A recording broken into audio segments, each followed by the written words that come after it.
Andrew here from the Investor's Way, and welcome to Woody's Weekly Wisdom, episode number 47.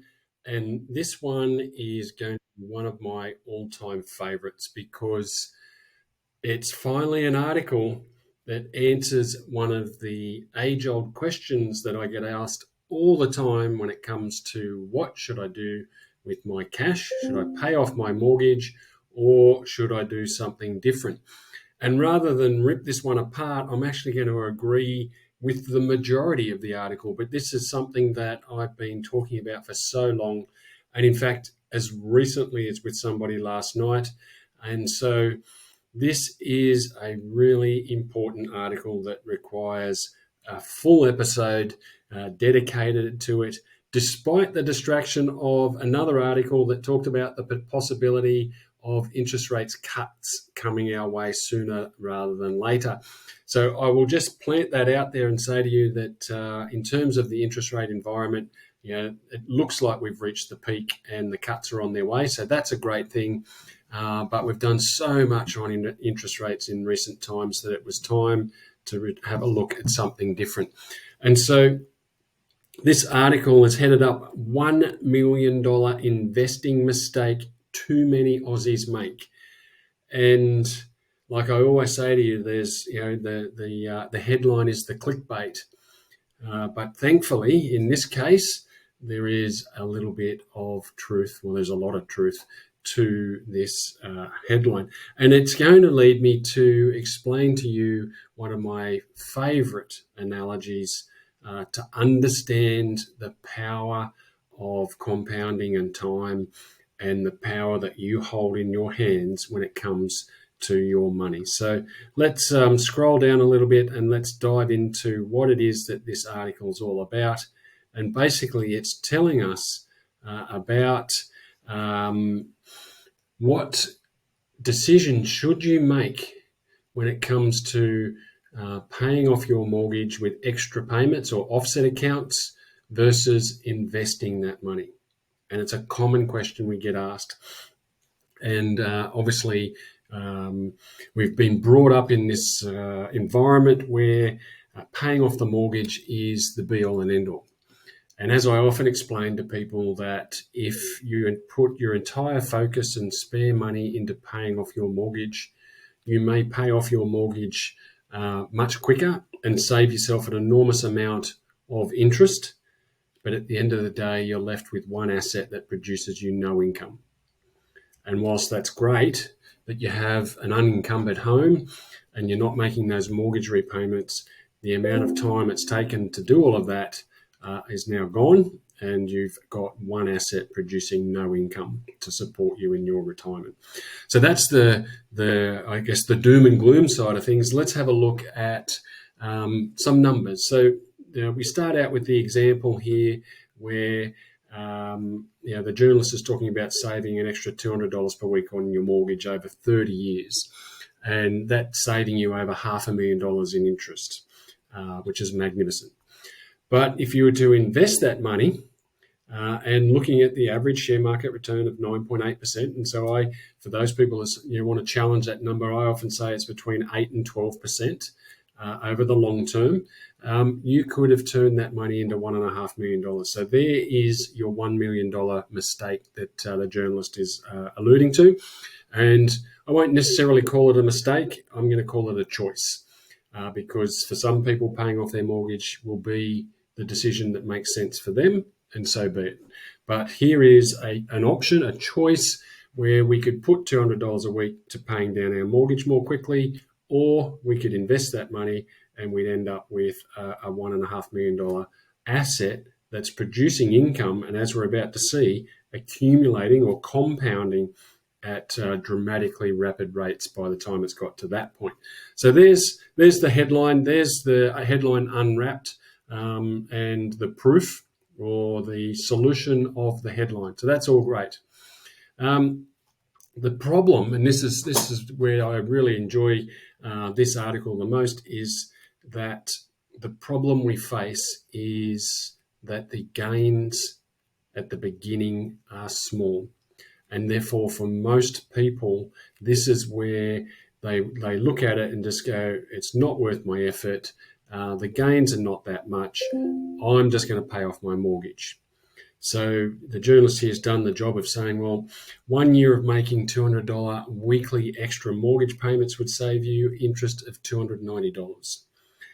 Compare that to investing it and you're making $480. So it's less than $200.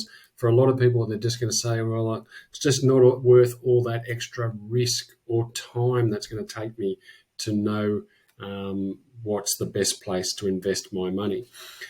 So after three years, it's $2,891 on your mortgage or $4,900. So now we're talking about $2,000 over 3 years. But that's again, this is where I'm going to show you my example, but the hard work's done early. And in order to get the big gains, you've got to do the little stuff up front. And so my analogy that I always do is if you were to double a dollar every year for 20 years. Now, I'm not saying you can double a dollar every year for 20 years, but if you were to go through that example, and the effort to double is no different in year 1 versus year 20. Have a look at what happens. Year 1, doubling a dollar and you get $1. Year 2, you double $2, you get $2. Year 3, you double $4, you get $4. And so the gains are small. But let me fast forward to the 20th time that you double that money, and the 20th double's worth over $500,000. Same effort, same consistency there, and you're getting a far greater return. But you cannot get that $500,000 return unless you've done the first 19 doubles. And that is exactly what this article is trying to point out to you. It goes through, so we've gone through 1 year, gone through 3 years, then they talk about 5, 10, and 20, and the difference just keeps getting bigger and bigger. You can see the numbers on the screen there, but that is just demonstrating, if I highlight it so you know where I'm looking, you're looking at $8,500 versus over $14,500, $33,000 difference by 10 years, $240,000 difference in the 20th year. These are not small numbers and not numbers to be just brushed off as abnormal. So it starts to escalate, and as I've always said, and what I've just shown you with that doubling a dollar example, is it accelerates. And so by the time you get 20 years down the track, the gap becomes so significant that you will start thinking, gee, I wish I'd have done this earlier. And so the focus is often on the short term because that's where the pain is. If you're a mortgage holder right now, the last 12 months have been really tough. I get that, really, really tough. And so your automatic reaction is, what can I do to better prepare myself or to relieve some of that stress? And so, paying down my mortgage and relieving that stress, I'll just focus on that because that's where my pain point is right now. It's like having a pain in your knee and applying, a cream on your shoulder. It makes no sense. And so for a lot of people, they're applying the cream to the knee, which is the mortgage, and thinking that's going to solve them their short-term pain. But what it doesn't do is alleviate the long-term issue or create a long-term solution that is better than applying the cream to the knee. Not a great analogy, but you get the point. Like it's a very short-term pain thing that you're looking at, and as this article shows you, the gap widens and accelerates and becomes really, really significant. So the first thing that everyone says, well, where can I invest to get that return? And so this particular article talks about the stock market and the basic premise of putting your money into some ETFs or some pretty simple investments that don't require a lot of time or management. And it's one of the things that I promote and teach in our Wealth Generator program is the need to get that money, some of your money, into some really simple to understand and average returning investments that are better than what you can get by putting your money in the bank or against your mortgage. So that goes into there. And then there's how do I make that happen? And so Another really nice piece in this article is talking about, well, you've got to sit down and have a plan for your money.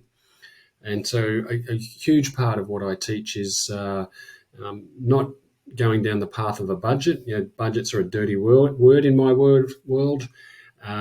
It's all about having a plan for your money and knowing what is the number for you. So it may not be $200 a month, but what is the number that you can be putting into investments each month instead of offsetting your mortgage or paying down your mortgage and generating a longer term better return.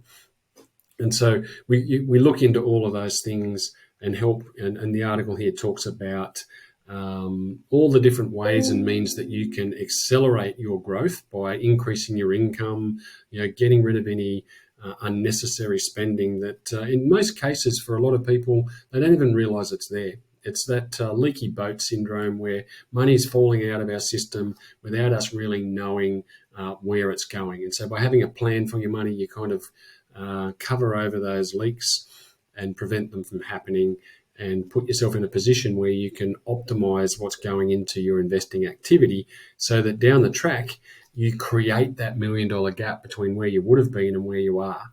And that is a really important part of the whole conversation here. And ultimately, the wrap in this case is that, like I said from the beginning, we've been taught that paying off the mortgage is good and that investing is risky. And, what I want to say to you is that is a throwaway line that people put out there. When you know and have been taught how to manage risk, then the bigger risk is actually making the wrong choice with your money. And in this case, this article highlights that the risk here is not whether or not the stock market might go up and down tomorrow, but more a $1 million gap between where you are today and where you could be in 20 years' time by just taking on a little bit of knowledge and applying your money more effectively. And so, as I said from the outset, this is one of my favorite topics. It's certainly an article that I'm really glad I'm not pulling apart. I'm actually agreeing with and highlighting to you the need to be proactive with growing your wealth and being smart about how you place your money and whether or not those offset accounts or extra mortgage repayments are the right thing for your investing dollars or for your money. So hopefully that was helpful. Leave me a comment down below to let me know whether you're watching on YouTube. If you are, smash that subscribe button if you haven't done that already. Click on the little bell so you get notified when these come out. If you're watching on Facebook or LinkedIn, leave me a comment, hit the share button and the like comment. Just let's get these recordings out to more and more people so that more people can be informed about what is the right thing to be doing with their money on a weekly basis, monthly basis, and ongoing.